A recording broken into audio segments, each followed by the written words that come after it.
kid in high school should have your book as a required reading, along with Diary of Anne Frank, Animal Farm, and 1984.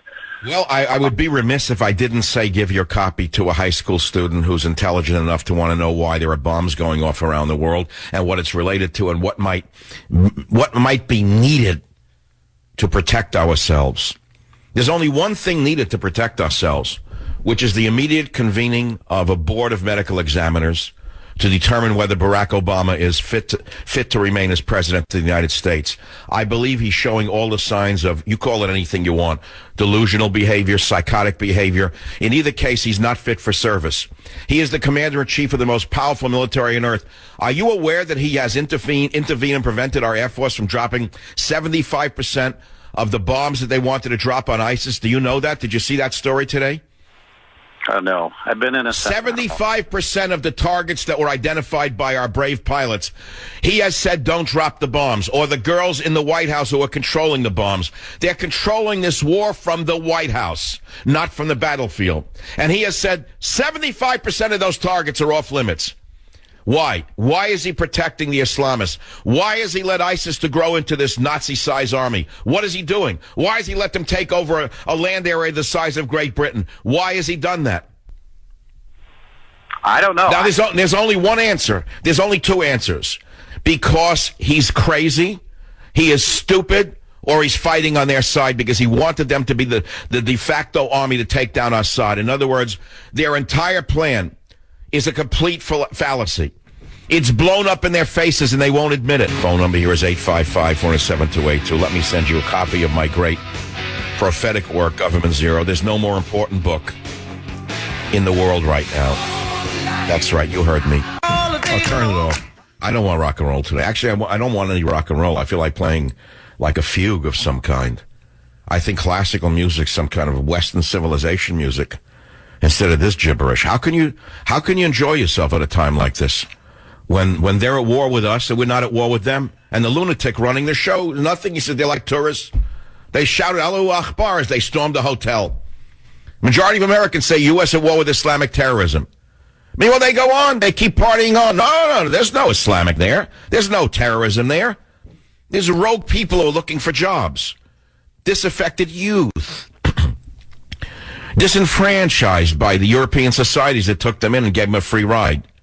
It's our fault when you think about it. Why, it was George Bush's war for oil that did this.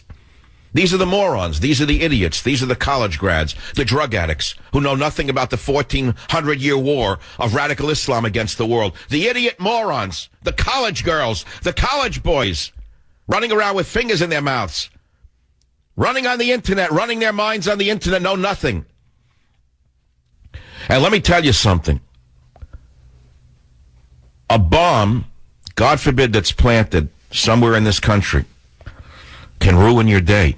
No matter how progressive you are, it cannot distinguish between your progressive values and conservative values.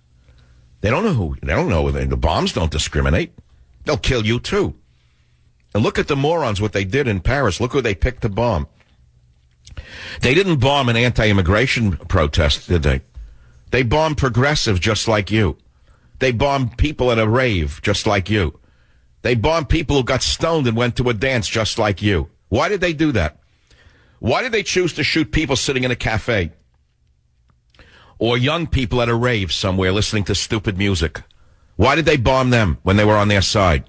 I guarantee you 90% of the liberals who were injured or killed probably were on the same side as Hillary Clinton. Open the borders, they're not bad, this and that. Why did they choose them? Can you figure this out? Yeah, well, I'm going to try to figure it out. Try to figure it out. Another debate now coming up on another debate. I told Trump when he was on not to go to any more debates. That would be my opinion. If I were Trump, I would not go to any further debates. I'd say, I'm not debating anyone but Hillary Clinton. It's over. You know who I am? Good luck. Go on the campaign trail. Do not debate. You're going before the CNN again? You're going before them again? The creatures from another universe? By the way, who's bringing in the Syrians? How are they getting here? They're not walking over a land bridge. Why? They're coming in by airplane. So which airplane companies, which corporations are flying them in? Who's making the money? We know that Catholic Family Services has no conscience. They're making billions. We know Lutheran Family Services is in it for the money. We know that every organization is bringing them in, is making a fortune off it under the guise of religious humanitarianism. And who's flying them in? Who's paying for these airplanes? Mike on WABC, do you know the answer to that? Well, I just got some information from a guy I work with. I work at an airport. I work at Philadelphia International, and he does some work over in Harrisburg International in Pennsylvania, and he got information that UPS flew in refugees from wherever, and they were loaded on about 10 buses that windows were all blacked out. My blood is boiling. I just can't believe it. I'll bet the buses were Department of Homeland Security deportation buses, which are now being used as importation buses. In other words, the psychotic in the White House has reversed the entire government. Instead of Department of Homeland Security, it's the Department of Homeland Insecurity. Instead of an Immigration and Naturalization Service, it's the Importation of Possible Terrorist Service. It's an insane government out of control. A rogue government zero. What do the people do when they wake up and realize that the government is the enemy of the people? What do they do? What are they supposed to do? Tell me what we're supposed to do. Wait for Trump? I don't think we have a year and some months left. I don't think so. I think Barry is so dangerous and so deranged that I think that there'll be no chance to save the nation a year from now. I think he's doing everything he can. You know, when a military invades another country and they know that they're losing or they're going to leave, have you ever heard what they've done as they left the country? What have they done? What have they done to the nations that they retreated from? Why, they blew things up. Didn't they? Destroyed as much as they could as they retreated. Isn't that what they do when they hate the land that they've retreated from? It seems to me that this sick, progressive administration is destroying everything that they can before they leave. Now, are my statements irrational or are they rational to you? Well, what's the point? It's a rhetorical question. If you said they were irrational, I would disagree with you anyway. Okay. Internet Craig. Craig, your opinion counts. You're on the Savage Nation. Michael, I've been listening to your show today live, which is a rarity for me. And 25 years from now, I think the historians are going to say, how could you elect somebody who has 3 Muslim names, and then you watched him import all these other Muslims, not thinking he was a Muslim? And what you just said... Again, I have to correct and modify what you're alleging. Even if he is a Muslim, that's not the issue. Remember, the King of Jordan is a Muslim. He opposes radical Islam. The general who's running Egypt is a Muslim. He opposes the Muslim Brotherhood. So it's not that he is a Muslim. It's a question of which division or branch of Islam does he represent. Isn't that really the question?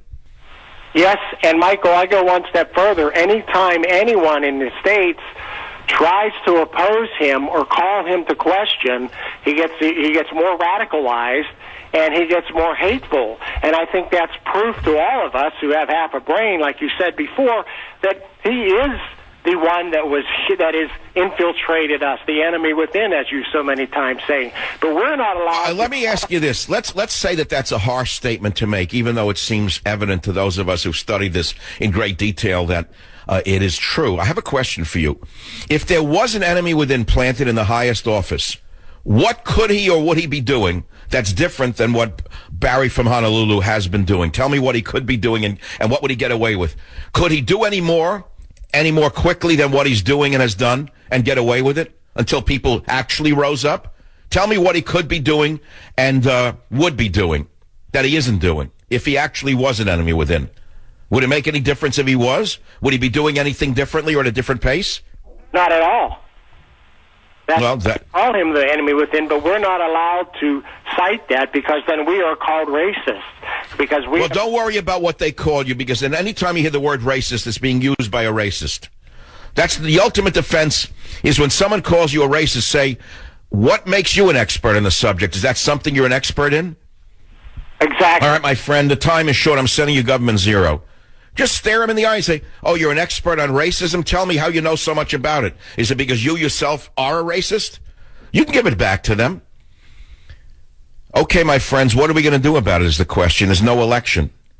What do you think, there's an election next month or next minute? Tell me what you're going to do about it. Well, I don't know. I don't have an answer for you. You know what I do? I put myself on the line every day. I write a book like this, which is kind of, let us put it to you this way, a little on the edge.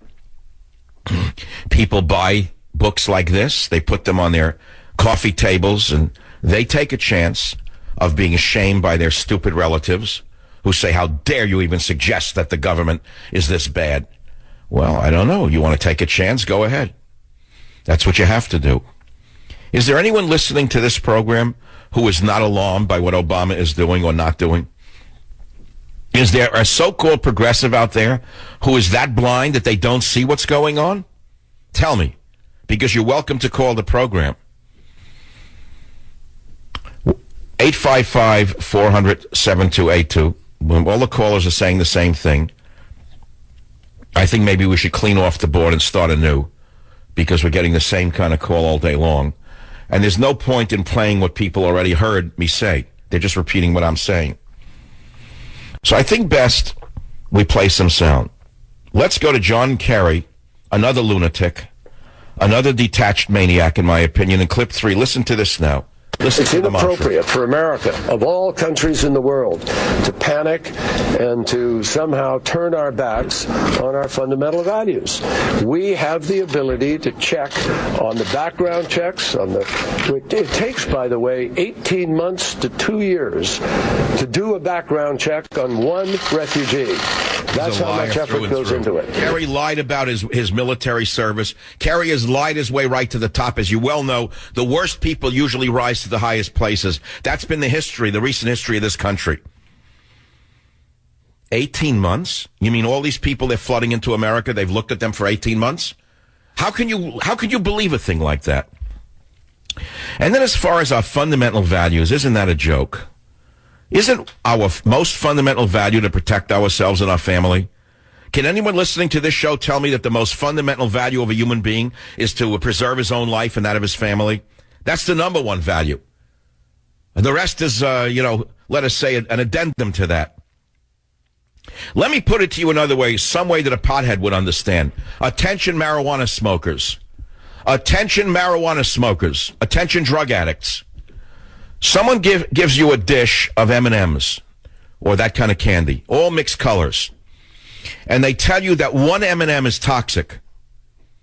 There's a whole dish of 100 of them, 150 of them, a whole dish of M&Ms, all different colors, and they don't tell you which M&M is toxic, but they say, we're giving you a warning, one M&M of that 100 is toxic. Would you dare eat the M&Ms when you don't know which one is toxic? Think about that, marijuana heads. I'll be back. Join the Savage Nation. Call now, 855-400-SAVAGE, 855-400-7282. Savage. If you have a handful of people who don't mind dying, they can kill a lot of people.